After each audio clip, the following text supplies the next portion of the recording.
ఈరోజు egg fry చేయబోతున్నానండి. దానికోసం onions ఇక మిరపకాయలండి. ఇవి నిలువుగా కోసి కట్ చేసి పెట్టుకోవాలి.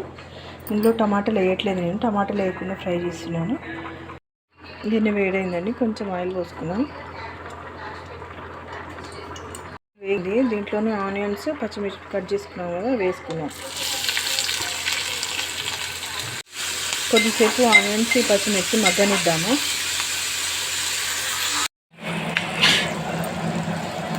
ఆనియన్స్ లైట్గా వేగిపోయాయి కదా, దీంట్లో అల్లం వెల్లుల్లి పేస్ట్ అలాగే కొంచెం సాల్ట్ కూడా వేసుకోవాలి.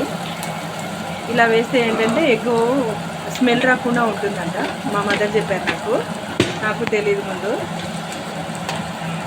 అలాగే కొంచెం పసుపు కూడా వేసుకొని కలిపేసుకొని కొద్దిసేపు మగ్గనివ్వాలి. మళ్ళీ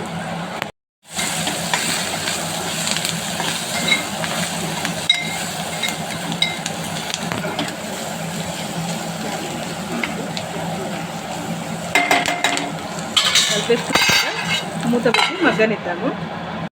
ఎగ్స్ వేసుకున్నాము. ఇప్పుడు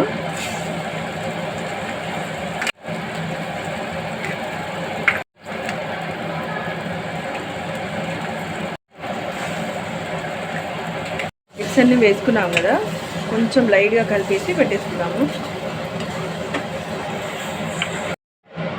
ఎగ్స్ అన్నీ కలిపేసుకున్నాము కదా, క్యాప్ పెట్టి ఎగ్స్ మధ్య వరకు ఉంచుదాము.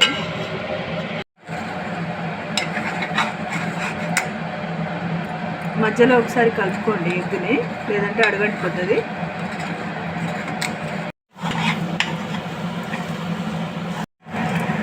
పైనుంచి కొంచెం ధనియా పౌడర్ యాడ్ చేసుకోండి. అలాగే ఒక నిమ్మకాయ ఉంటే హాఫ్ నిమ్మ చెక్క పిండుకోండి ఇందులో.